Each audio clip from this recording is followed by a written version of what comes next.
Lalu nyawa tersebut dikembalikan ke jasadnya di dunia. Lantas datanglah dua orang malaikat yang memerintahkannya untuk duduk. Mereka berdua bertanya, "Siapakah Rabbmu?" "Rabbku adalah Allah," jawabnya. Mereka berdua kembali bertanya, "Apakah agamamu?" "Agamaku Islam," sahutnya. Mereka berdua bertanya lagi, "Siapakah orang yang telah diutus untuk kalian?" "Beliau adalah Rasulullah Shallallahu Alaihi Wasallam," jawabnya. "Dari mana engkau tahu?" tanya mereka berdua. "Aku membaca Al-Quran, lalu aku mengimaninya dan mempercayainya."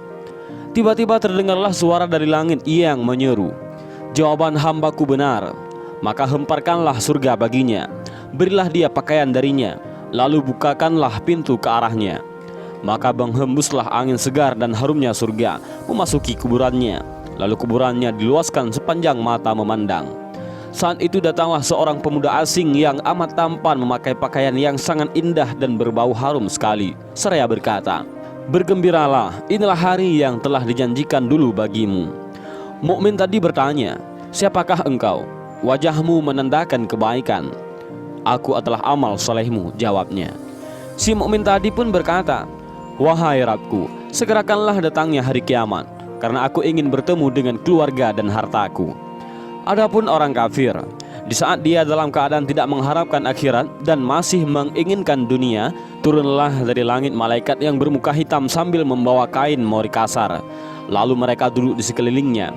Saat itu turunlah malaikat pencabut nyawa dan duduk di arah kepalanya seraya berkata, "Wahai nyawa yang hina, keluarlah dan jemputlah kemurkaan dan kemarahan Allah."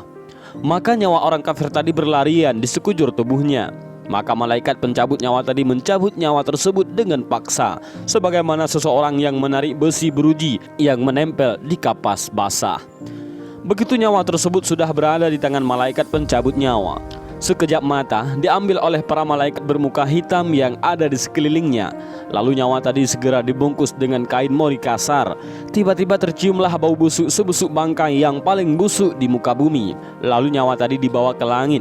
Setiap mereka melewati segerombolan malaikat, mereka selalu ditanya, "Nyawa siapakah yang amat hina ini?" "Ini adalah nyawa Fulan bin Fulan," jawab mereka dengan namanya yang terburuk ketika di dunia. Sesampainya di langit dunia, mereka minta izin untuk memasukinya, namun tidak diizinkan.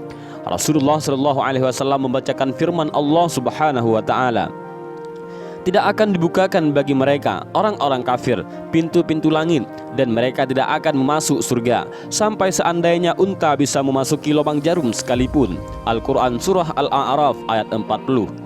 Saat itu Allah berfirman, "Tulislah namanya di dalam sijjin di bawah bumi." Kemudian nyawa itu dicampakkan dengan hina. Rasulullah Shallallahu Alaihi Wasallam membacakan firman Allah Ta'ala, "Barang siapa mempersekutukan sesuatu dengan Allah, maka adalah ia seolah-olah jatuh dari langit lalu disambar oleh burung atau diterbangkan angin ke tempat yang jauh." Al-Quran Surah Al-Hajj ayat 31. Kemudian nyawa tadi dikembalikan ke jasadnya, hingga datanglah dua orang malaikat yang menundukkannya seraya bertanya, "Siapakah Rabbmu?"